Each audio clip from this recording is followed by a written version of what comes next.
I've been excited about this fight for a very long time. I don't want to fight against somebody that doesn't want to fight. I've said it before. But once a fight was decided, my opponent was given, my main focus is on the guy in front of me. I mean, for me, this is for the real fight. This is for the real belt. I'm the current champ. I might not always be given the respect that I need or given that I should have be. But it's what fuels me, and I can't be ignored forever, and I'm going to derail this hype train. I'm going to clip that eagle's wings. As far as what they were telling me in the contract, that's what they were telling me. They were saying, look, you guys are fighting for the undisputed title.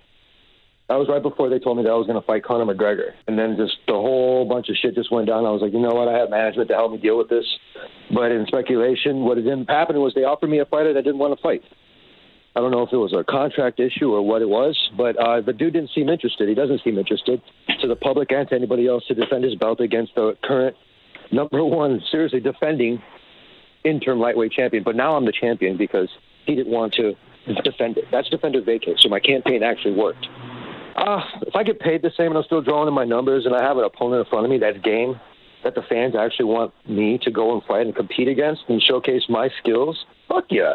Why not? You know what I mean? Dana White and everybody else are going to keep being the same person. I have a lot of respect for the company. I shared some words with Dana over the holiday saying, hey, fuck it. Look, overall, thank you for giving me a chance. Thank you for bringing me in on The Ultimate Fighter and ultimately just give me a job. I appreciate you, sir. And, trying to build up that relationship with, the dude that gave me an opportunity on this. But what I see is, like, if you're not the poster boy, which I'm not, I don't care. I wear half the ship half the time because I know it gets to people. And so once they figure out that I'm not that creative and just kind of that kind of a person, they figured out that I made this image the same way that Conor made his image for people to hate. If they like to hate me, if they want to boo me because I'm the champion and they don't believe the numbers that I've produced and they believe that you have to talk and it's all about the money fights, this and that, well, that's why I call them a casual. Because they're not really in it for the reason why a lot of people got in it. They need to go back and watch the Forrest Griffin and Stephen Bonner fights. They need to watch the Pride days, the Matt Hughes. I mean, shit, watching that Matt Hughes thing was freaking amazing. Bro, it's just crazy. So, I mean, it's just the fighter spirit is something that's different. And money's not everything, man. Don't make my fucking world go round. That's for sure. And I never had anybody else to have to pay for my fucking meal. I'm the fucking champion. We don't know if we're fighting for the real belt or not. What the fuck is that? Dana White's telling us one thing on one part of the curtain, and on the other side he's saying, no, Conor McGregor's the champion. Go and do your homework. There's an interview out there. And I love Dana, man, but I'm like, what the fuck, dude? Am I not the champ or am I the champ? Do you want to hype me up or do you not want to hype me up for this fight? Have your decision, but it's cool. My hands will let that shit. We'll balance that shit out inside the octagon when I go against Khabib. It's cool. Don't trip. Look, I understand that there's business, and there's probably big business that has to do with McGregor, but that has nothing to do with myself or my family. He does not make our world go round. That's what I'm trying to say. I have 10 fights in a row that I have won via my coaches and my teammates and mine and my families, and not even in that order. So even before that, I've knocked out everybody at 170 pounds. I'm a fight finisher. I'm a fan pleaser, and I go out there and I make people bloody. I'm the worst nightmare for anybody that steps inside that octagon, and I am the fucking champ. It's only until I started believing in myself and stopped doubting myself because of all this fucking hoopla and hype fucking shit. It's still defender vacant, but it's fucking and still. And I'm still going to be the fucking champ after I finish Khabib. So it don't matter what Conor McNuggets does. And I'll still keep calling him McNuggets. That bitch is full of shit. And I just let my fights do the talking, like I always have. And I will always continue. I think the most interesting part is everybody forgot that I can translate punches inside that octagon. I don't need a translator for that shit. I get hit for a certain reason. I want people to use their energy against me. But for Khabib, that bitch is not going to touch me. Not one time. I'm going to dance circles around this kid. I'm going to be hitting him with some nasty fucking uppercuts.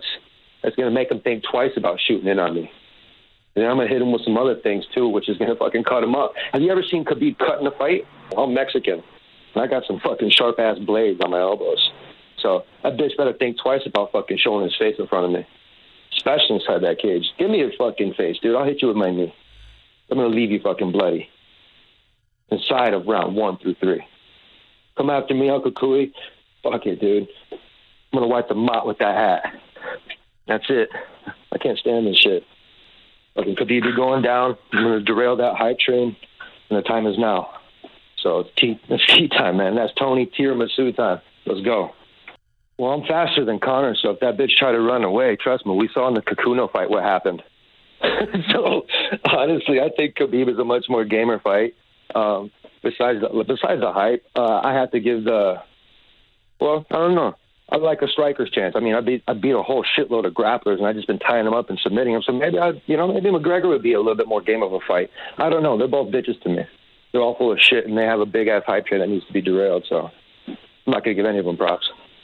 Dana's going to be right there in Khabib's back pocket to make sure that bitch makes weight, and he's going to be right there to make sure that he tries to beat me.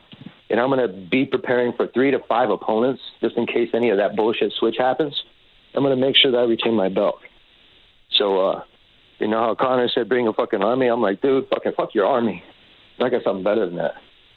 I'm going to show you guys come UFC 223. It would be nice to finish Khabib via liver shots, wouldn't it? Oh, I just want to see him wincing on the pain on the ground where he belongs. I'm a wrestler. He has the hardest time beating wrestlers. And look at the hard time that he had beating Gleison Tebow, who just performed this weekend and just got knocked out. I finished Tebow in the first round via knockout or submission. Now, Khabib had to go all the rounds because he couldn't take him down. Now, this might have been pre-USADA or whatever, but I'm talking techniques, man. He looked fucking sloppy. And he looked so beat that he lost that fight. And that is the one fight that he lost in the UFC. So all you fans, go back and watch Khabib Nurmagomedov versus Gleison Tebow and watch Tony Ferguson versus Gleison Tebow, and you tell me the fucking difference who the champ is.